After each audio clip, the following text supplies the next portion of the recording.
সারা দিন মারামারি সিনেমা দেখো কেন? রোমান্টিক সিনেমা দেখে একটু রোমান্টিক হইতে পারো না? রোমান্টিক সিনেমা জীবনে অনেক দেখছি, এখন আর দেখতে ভাল লাগে না। তা ভালো লাগবে কেন? তোমার তো আর এখন আমাকে ভালো লাগে না, ভালো লাগে আশেপাশের ভাবিদের। আরে রোমান্টিক সিনেমা দেখেই তো শিখছি ঘরে বউ রেখে অন্যের বউর সাথে কিভাবে রোমান্স করতে হয়। मजा आया। और मैं ये जो मजा है हिंदुस्तान के हर व्यक्ति को देना चाहता हूँ। এই মসজিদ কমিটির লোকজন তোমাকে ধরে পিটাইছে কেন? কি করছো তুমি? মসজিদের মিটিং চলতেছিল, আমি হুজুরে জিজ্ঞেস করলাম, হুজুর গরু চুরি করে যদি কুরবানি দেওয়া হয় তাহলে কি কুরবানি হয়? এর জন্য সবাই তোমাকে মারতে পারে না, আসল কাহিনী কি হয়েছে সেটা বলো। মার খাওয়ার পরে জানতে পারি মিটিংটা ছিল হুজুরের কোরবানির গরু চুরি হয়ে গেছে।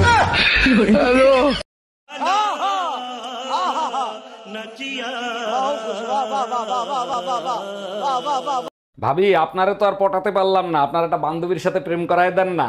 আমার একটাই অবিবাহিত বান্ধবী আছে, কিন্তু ওর একটা সমস্যা আছে। একটা সমস্যা তো, ওটা আমি ম্যানেজ করে নেবো, আপনি কথা বলেন। পরে আমারে কিছু বলতে পারবেন না, ও কিন্তু আইসক্রিম কামড়ায় কামড়ায় খায়।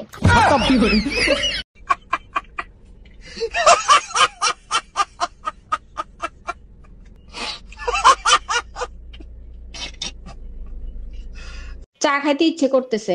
এই তুমি চা খাবা? চা বানাবো? তোমার হাতের চায়ে তো মধু আছে, বানাও এক কাপ খাই। মধু আর তোমার কপালে নাই, ডাক্তার বলছে না তোমার ডায়াবেটিস। ওহো, আমি তো ভুলেই গেছিলাম। তাইলে এক কাজ করো, আমার চায়ে চিনি দিও না। দেখো, দুই ধরনের চা বানাইতে পারবো না। তুমি এক কাজ করো, মিষ্টি খাইয়া চা খাইও, তখন চা আর মিষ্টি লাগবে না। हम इसका पति है, हमको सिर्फ फांसी का सजा।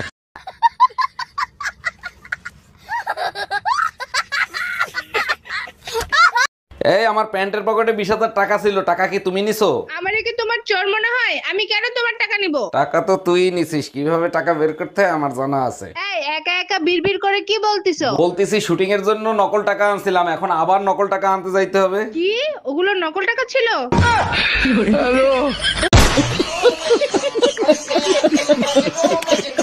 বলো বউ জিন্দাবাদ। বউ জিন্দাবাদ। এবার বলো শ্বশুর শাশুড়ি জিন্দাবাদ। শ্বশুর শাশুড়ি জিন্দাবাদ। আশেপাশের ভাবিরা মুর্দাবাদ। খবরদার, তুমি জিন্দাবাদ তাতে আমার সমস্যা নাই, তোমার বাবা মা জিন্দাবাদ তাতে আমার সমস্যা নাই, আশপাশের ভাবিরা জিন্দাবাদ ছিল, জিন্দাবাদ আছে, জিন্দাবাদ থাকবে।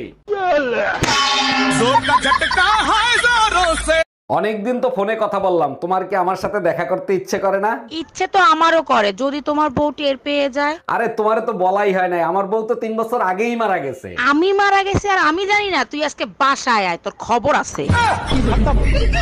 তুমি যে 2-3টা ছেলে মেয়ে পয়দা দেছো, ওগুলো কি একটাও মানুষের জাত হইছে? সব দোষ আমাকে দিচ্ছ কেন? তোমার কোনো দোষ নাই। 1 মিনিট, আমার দোষ দিচ্ছ কেন? পয়দা তো দিছো তুমি। তুমি যে জিনিস কুরিয়ার করছো আমি সেই জিনিস ডেলিভারি দিছি, তাহলে দোষটা কার?